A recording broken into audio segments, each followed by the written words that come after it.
Hello everyone, it's great to walk with you again. Today, while we are walking, I'll summarize a story named The Adventure of the Abbey Grange by Sherlock Holmes. This is a case where Holmes took it upon himself to represent the law and judge the perpetrator out of deep compassion. It is a perfect story for a video with significant moral depth. The Midnight Call. The story begins on a cold winter morning. Sherlock Holmes wakes Watson to head for Chislehurst. An urgent letter from Inspector Stanley Hopkins reports a brutal murder at the Abbey Grange estate. The victim is Sir Eustace Brackenstall, one of the wealthiest and most powerful noblemen in Kent. Upon arrival, Holmes and Watson witness a gruesome scene. Sir Eustace lies dead by the fireplace, his head crushed by a heavy steel poker. His wife, Lady Mary Brackenstall, is seated in a chair with a terrible bruise on her eye and deep rope marks on her wrists. Lady Mary's testimony. Lady Mary recalls that around 11 p.m. she went downstairs to check the locks and encountered 3 burglars, an older man and 2 younger ones. She recognized them from wanted posters as the Randall Gang, known for local robberies. According to her, Sir Eustace rushed in to protect her but was instantly killed by the leader with the steel poker. They then tied her to a chair, drank wine from the sideboard, and escaped with several pieces of silverware. Her story seems perfectly logical and is backed by Theresa, the loyal nurse who has been with Mary since childhood. The skepticism of the master detective. Fully believes this story and immediately issues an arrest warrant for the Randall Gang. However, Holmes feels something is wrong. He returns to the scene and focuses on the 3 wine glasses left on the table. Holmes notices something. 2 glasses have sediment, beeswing at the bottom, but the third is crystal clear.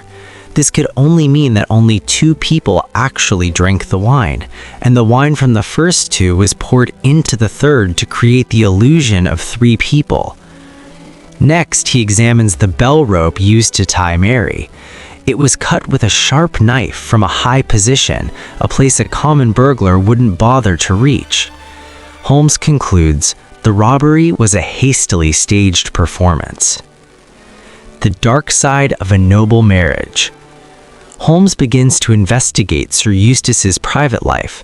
In contrast to his public image, Sir Eustace was a violent alcoholic and a cruel abuser.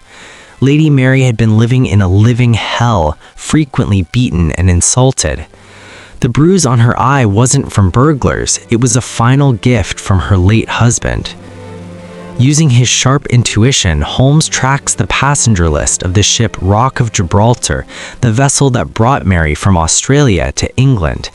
He finds the name of Captain Jack Crocker, a brave, upright man who had been deeply in love with Mary during that long journey. The bitter truth and the confrontation. Holmes summons Captain Crocker to Baker Street. Instead of arresting him, Holmes uses a calm demeanor to press Crocker for the truth. Knowing Holmes has seen through everything, Crocker does not hide. He confesses that he sneaked into Abbey Grange that night to see Mary after hearing about her husband's abuse. When Sir Eustace burst in and tried to strike Mary with a stick, Crocker lunged to protect the woman he loved.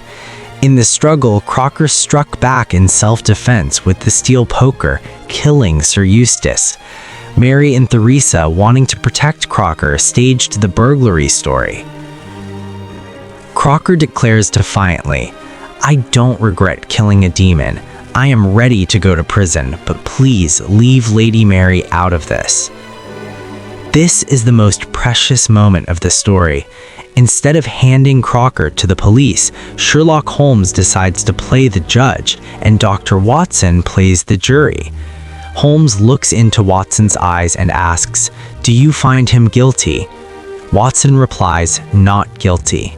Holmes turns to Crocker and says, "I rather play tricks with the laws of England than with my own conscience. Go, Captain, and never let me see your face again." He realized that sending Crocker to prison would only worsen Mary's tragedy, while Sir Eustace's death was a liberation for everyone. And with that humanity ending, our walk ends here. Thank you for walking with me to the end of the journey, and see you again soon in another adventure with so many more amazing books and stories. Goodbye for now.